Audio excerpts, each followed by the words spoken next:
Looking for love? These days you have plenty of options, maybe too many. According to NASDAQ, online dating is a billion-dollar industry, and it's one Trisha Seacrest knows well. Yeah, I've been on all of them. OkCupid, POF, Match, Our Time. Seacrest is in her 50s, a widower with 2 grown kids. After she lost her husband of 25 years unexpectedly, she took some time and then decided to jump back in. I've been using the online sites and I'm just not getting anywhere. She wanted something better. When she saw an ad online for Indianapolis singles and found out the company was staffed locally with an office in the city, she thought she'd found it. It was like perfect. This is exactly what I want, because she told me everything I wanted to hear. This is the member spotlight. She signed up despite the sticker shock. I mean, I was a little shocked at the price. Seacrest says she paid $4,000 for a mid-level package. It included access to an online database, billed as exclusive and full of members at her level. Even better, she says the company told her it did background and credit checks. What would you do if you won the lottery? A month later, she showed up for a photo and video shoot and finally got her password to access that database. That's when she says things started to change. Once you got into the database, there was hardly anybody in there, and not the caliber that I expected. Profession-wise, inactive. On top of that, many of the profiles she showed us were listed as inactive. Seacrest says a woman in the office told her not to worry and to pick as many men as she was allowed to each day. She goes, but if you do that, you're going to have so many dates, you won't know what to do. I've had one response. 1 date, 2 dates with the same guy. When we first talked to Seacrest 2 months into the service, not a single person had initiated contact with her, and a majority of the men she reached out to did not respond. At that point, Seacrest started doing her research, and so did I. Indianapolis Singles has an A- from the Better Business Bureau, and they're an accredited business. The president of the company, according to both the BBB and this Indiana business license, is John Marigi out of Dallas, Texas. Eric, sit down, we're not done yet. That's a familiar name to our station in Milwaukee, Wisconsin. Dude. I am floored right now. Back in 2007, WITI investigated Marigi's company Great Expectations.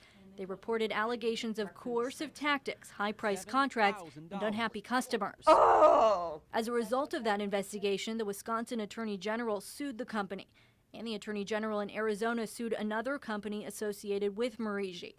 Those companies were required to pay a total of $1 million, including refunds to clients. I've not seen a situation. I took this to the BBB's Tim Maniscalco.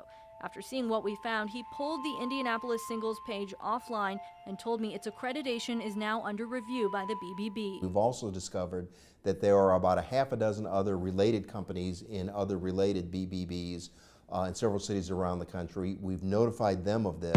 That includes Chicagoland Singles, Seattle Singles, Minneapolis Singles, and Phoenix Singles. Plus, Maniscalco told me Marigi is associated with Columbus Singles, which has a C+ rating, and the Dallas Dating Company, which currently holds an F rating.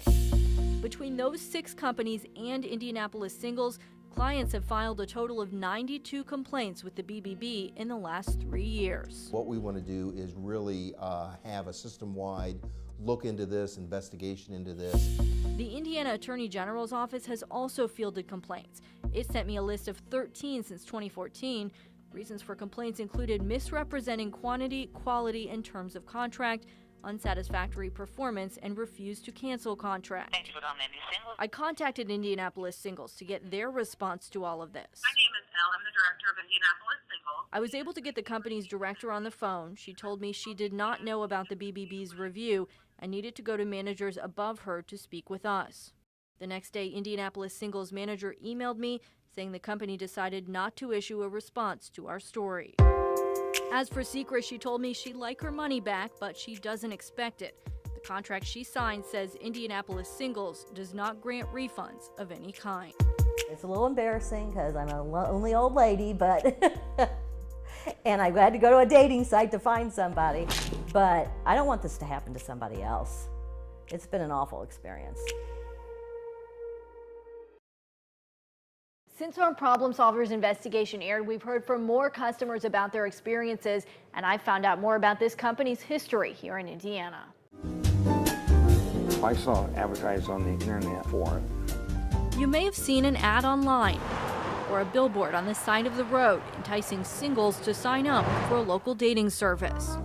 But now, when you visit the Better Business Bureau's page for Indianapolis singles, you'll find the company's accreditation revoked. We keep that on there for the next 3 years. This action comes after CBS4 Problem Solvers started looking into Indianapolis singles. So if you click on them, Tricia Seacrest signed up for the service earlier this year. She paid $4,000 up front What would you do if you won the lottery? and told us in 2 months not a single person initiated contact with her. Of the men she reached out to, a majority never responded. I'm finding a lot of complaints, the same complaints that I have. We found almost 100 complaints to the BBB at 7 dating services across the country, including Indianapolis singles. The common thread, their president, John Marigi, out of Dallas, Texas. Marigi's Dallas dating company holds an F with the BBB, and a previous company, Great Expectations, settled lawsuits with the attorneys general in both Arizona and Wisconsin, ultimately paying back some clients. If possible, I'd like to get my money back, but I don't know if that's going to happen. David Jackson is one of the Indiana customers I've spoken to in the last few weeks. He signed up for Indianapolis singles in May. He was hoping it would be better than the experience he had years ago with none other than Great Expectations. I mentioned Great Expectations, so we knew about them, but we don't operate that way.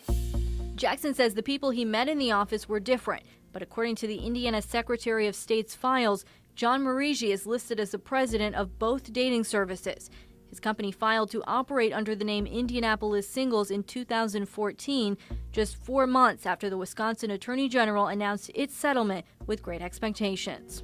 The background that he had and the sightings that were from the Attorney General just made us think, hey, this is not the type of business that should be accredited by Better Business Bureau. Central Indiana BBB CEO Tim Maniscalco says it was our investigation that prompted the board of directors to revoke Indianapolis Singles accreditation. They did delete the guy that was expired. As for Seacrest, she filed a complaint with the Indiana Attorney General after talking to us.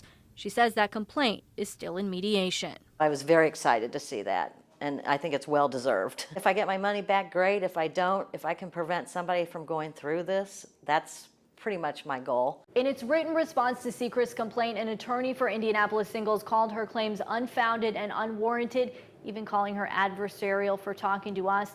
Up to this point, the company has denied our request for comment. So I guess at this point, Jill, the question is, where do we stand? Where do we go from here? So the company does have 30 days to appeal the Better Business Bureau's decision. 4 other BBB locations have also been doing their own investigations in Chicago. They've suspended their accreditation for now while they do that investigation. And Maniscalco tells me that in the other cities, those investigations are ongoing. All right, Jill, thank you for your reporting.